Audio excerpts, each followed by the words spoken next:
Everyone, কেমন আছো? I hope তোমরা সকালেই ভালো আছো। আশা করি তোমরা দেখতে পেয়েছো আজকে আমার মিনি ভ্লগ। যাই হোক না কেন, এই বৃষ্টি বাদলের দিনে আর কি করব, শরীরটা একদম ভালো লাগছে না, পুরো ল্যাদ খাচ্ছিলাম। আর এই যে সকালে আমার মা দিয়ে দিল কত কত ফল খেয়ে হয়ে গেলাম আমি পুরো, কি বলবো, আর কিছু বলার নেই। যাই হোক না কেন, এখন তো আমের সিজন, তাই আমটা এখন থাকবেই প্রত্যেকটা বাড়িতেই। আর মানে সিজনাল ফ্রুটগুলো অবশ্যই প্রত্যেকের খাওয়া উচিত, এটা আমি মনে করি।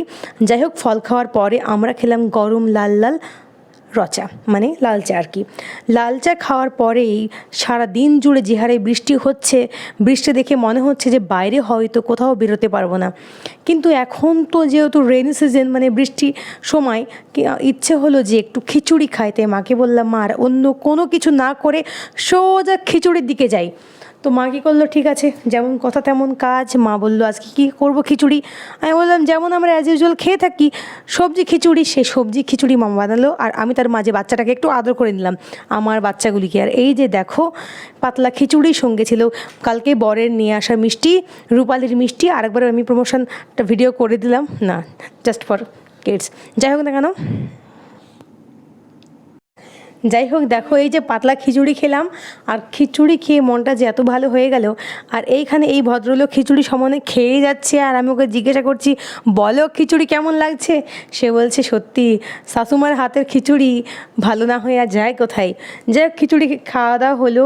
তারপরে আমরা আবার উপরে আসলাম। উপরে আজকে ভাবলাম যে একটু বৃষ্টিতে ভিজবো, কেননা এই যে দেখো, এই যে বোগেনভিলিয়া গাছের ফুলগুলো আরও যেন প্রকৃতিকে মানে সৌন্দর্যে একেবারে রাঙিয়ে দিচ্ছে।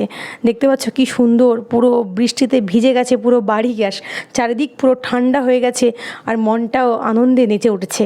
যাই হোক, তারপরে দুপুরের দিকে আবার খাওয়া বাড়িতে পুরো লাদ খাওয়া হচ্ছে। যাই হোক না কেন, দুপুরের দিকে আবার চলে আসলো আমাদের গরম গরম মাছের ঝোল, আর এই রুই মাছ, আর তার সঙ্গে ছিল কষা মাংস, আর এখানে ছিল কুমড়ো ভাজা, তার সঙ্গে ছিল সাদা ভাত, আর অবশ্যই ডিম ভাজাও ছিল। আর এটা হলো ঝিঙে মাখা। আজকাল ঝিঙে মাখা খেতে ভীষণ ভালো লাগছে, আর আমার মা খুব সুন্দর করে মাখে। আর আম তো থাকবে, এটা তো ম্যান্ডেটরি হয়ে গেছে। আর দেখো এখানে আমগুলো সত্যি এত মিষ্টি, আমগুলো এখন মানে মোটামুটি প্রত্যেকটা আমি মিষ্টি হয়, যদিও তার জন্য নয়।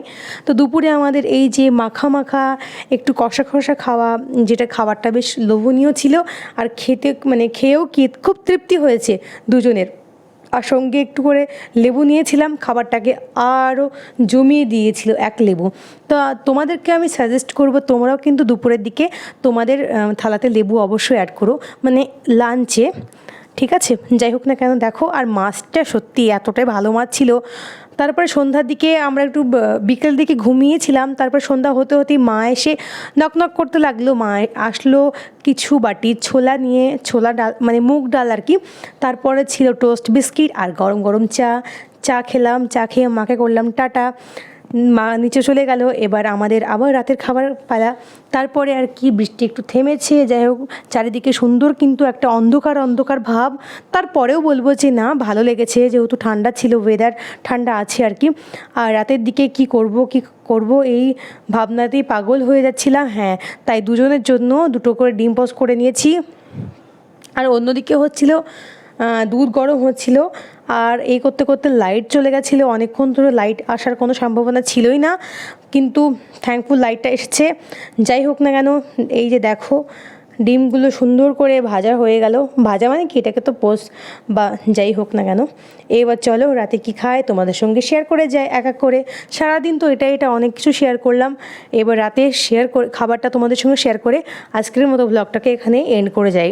এই যে দেখো, চলে এলাম রাতের খাবার নিয়ে। শসা ছিল, রুটি ছিল, আর এই যে দুপুরে যা খাবার ছিল মানে সেগুলোকে আর কি গরম করা হয়েছিল, কিন্তু সঙ্গে রুটি ছিল, অবশ্যই মিষ্টি ছিল, অনেক কিছু ছিল। চলো আজকের মতো ভিডিওটা এইটুকু। যদি ভালো লেগে থাকে like comment share subscribe, tata.